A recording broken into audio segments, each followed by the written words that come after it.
எங்க மாவட்டத்தை சேர்ந்தவர், ஒரு முதலமைச்சராக இருந்தவர், எதிர்கட்சி தலைவராக இருக்கிறவர், அவரை பாக்குறது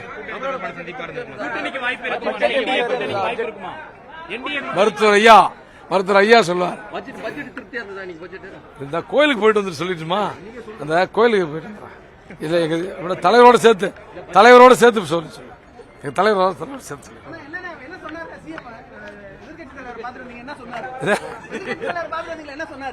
நல்லா இருக்கான்னு கேட்டேன், நல்லா இருக்கான்னு சொன்னார்.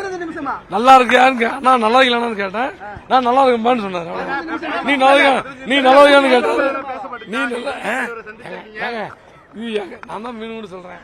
எங்க மண்ணை சேர்ந்தவர், எங்க மாவட்டத்தினுடைய ஒரு தலைவர், அவரை வந்து நான் வழக்கமா சந்திக்கிறாரு. இது ஒன்றும் பெருசா அன்புமணி தரப்பு வந்து நீங்க தனிப்பட்ட முறையில அந்த கூட்டணி இணைவதற்கு, அதாவது ராமதாஸ் அந்த முறையில தனிப்பட்ட முறையில இணைவதற்கான வாய்ப்பு இருக்கா? அதுக்கான முதற்கட்டமா மருத்துவர் ஐயா அவர்கள் முடிவு செய்வார். நீங்க என்ன மாதிரி ஆலோசனை கொடுக்குறீங்க? தலைவர் வருவாரு, கேளுங்க அவங்ககிட்ட. எங்க கட்சியுடைய கௌரவ தலைவர், சட்டமன்ற பாட்டாளி கட்சியினுடைய தலைவர், நான் அந்த கோயிலுக்கு அமாவாசை போய் சாமி கும்பிட்டு வந்துடுறேன். போயிட்டு மீண்டும் சந்திக்கிறோம்.